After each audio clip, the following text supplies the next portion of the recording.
অভয়নগরে Roman স্মৃতি সংঘের আয়োজনে সিজন 2 16 দলীয় ফুটবল টুর্নামেন্টের ফাইনাল খেলা অনুষ্ঠিত হয়েছে। অভয়নগরে রোমান স্মৃতি সংঘ আয়োজনে 16 দলীয় ফুটবল টুর্নামেন্টের ফাইনাল খেলা অনুষ্ঠিত হয়েছে 29শে নভেম্বর শুক্রবার বিকাল 3টায় নোয়াপাড়া মডেল কলেজ মাঠে অনুষ্ঠিত হয়। রোমান স্মৃতি সংঘের প্রধান উপদেষ্টা আলহাজ মোহাম্মদ আলীর সভাপতিত্বে ফাইনাল খেলায় ট্রাইবেকারের প্রফেসরপাড়া যুব সংঘ 1 গোলের ব্যবধানে রোমান স্মৃতি সংঘকে হারিয়ে চ্যাম্পিয়ন হওয়ার গৌরব অর্জন করে। পুরস্কার বিতরণী অনুষ্ঠানে প্রধান অতিথি হিসেবে উপস্থিত থেকে খেলোয়াড়দের হাতে পুরস্কার তুলে দেন থানা বিএনপির সভাপতি ফারাজি মতিয়ার রহমান।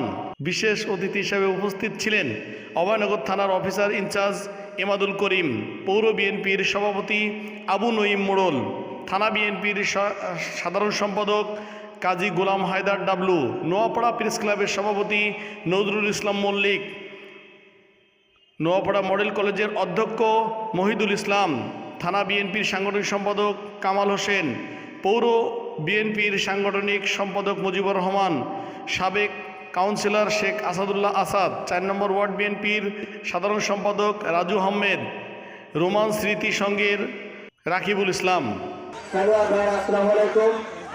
আমরা চরমভাবে আনন্দ উপভোগ করেছি। এই দীর্ঘদিন পরে একটা করেছিলাম যে দর্শকের আমরা আরো ভালো খেলা বা ক্রীড়ার জন্য আগামীতে তারা দেখাবে এই আশাবাদ ব্যক্ত করে তাদের উজ্জ্বল খেলার ক্ষেত্রে উজ্জ্বল ভবিষ্যৎ কামনা করে আমি আমার কথা শেষ করছি এবং আজকের সবার দায়িত্বের সভাপতি সভাপতি সাহেবের অনুমতি ক্রমে আজকের এই অনুষ্ঠানে সমাজকে ঘোষণা করছে। সবাইকে ধন্যবাদ। আলহামদুলিল্লাহ,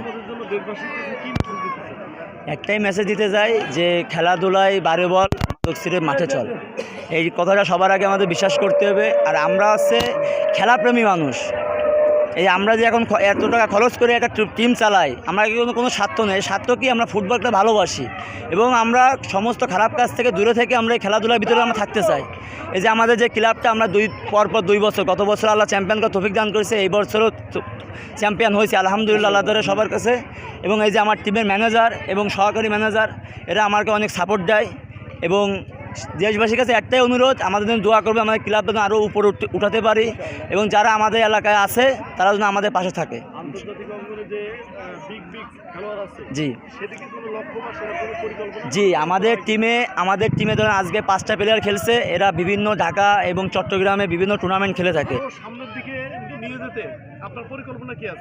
আলহামদুলিল্লাহ, সর্বপ্রথম আল্লাহর তাআলা শুকরিয়া আদায় করি যে আল্লাহ তাআলা অনেক রহমতের কারণেই আমরা আজকে চ্যাম্পিয়ন হতে পেরেছি। তো আমাদের যেটা মূল সমস্যা সেটা হচ্ছে আমাদের প্রফেসরপাড়া যুব সংঘের অনেক মেধাবী প্লেয়ার আছে, শুধুমাত্র তাদের পরিচর্যার কারণে তারা ভালো কোনো জায়গায় যাইতে পারতেছে না। আর আমাদের যে সবুজ ইনি টিম ওনার, আসলে আমাদের কোনো স্পন্সরও নাই যে আমাদেরকে পাশে থেকে একটু সাপোর্ট করবে বা আমাদের অর্থনৈতিকভাবে সহযোগিতা করবে, সেরকম কেউ নাই। তো ইনশাল্লাহ আপনারা দোয়া করবেন। আর যারা যারা আমাদেরকে সাপোর্ট দেয়, বিশেষ করে আমাদের সবুজের বাবা খোকা মামা, উনি খুব আন্তরিক মানুষ। যদি আন্তরিক মানুষ না হতেন তাহলে সে কোনোভাবে এই খেলাকে সাপোর্ট করতেন না। তা তাকেও আমরা ধন্যবাদ জানাই যে তাকে এভাবে সুন্দরভাবে আমাদের বড় মানুষ হিসেবে বাবা গার্জিয়ান হিসেবে আমাদেরকে সাপোর্ট করে, এজন্য তাকে হাজার হাজার ধন্যবাদ জানাই। আর দেশবাসীর কাছে বলবো যে আমাদের জন্য সকলে দোয়া করবেন, ইনশাল্লাহ আমরা যেন ভালো কিছু করতে পারি, সেই এতটুকুই।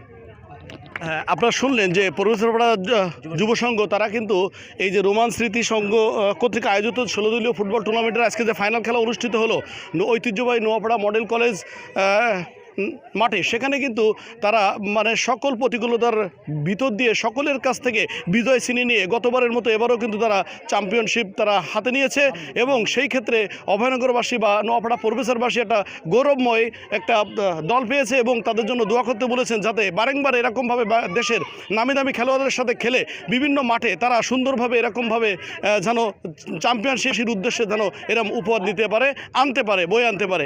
আমি সর্বশেষ এই রোমান স্মৃতি সংঘের যে 16 দলীয় ফুটবল খেলার যে আজকে ফাইনাল অনুষ্ঠান, সেখান থেকে সর্বশেষ আপনাদেরকে জানানোর চেষ্টা করলাম। জাকির হোসেন হৃদয়, অভয়নগর সমাচার, নোয়াপাড়া মডেল কলেজ।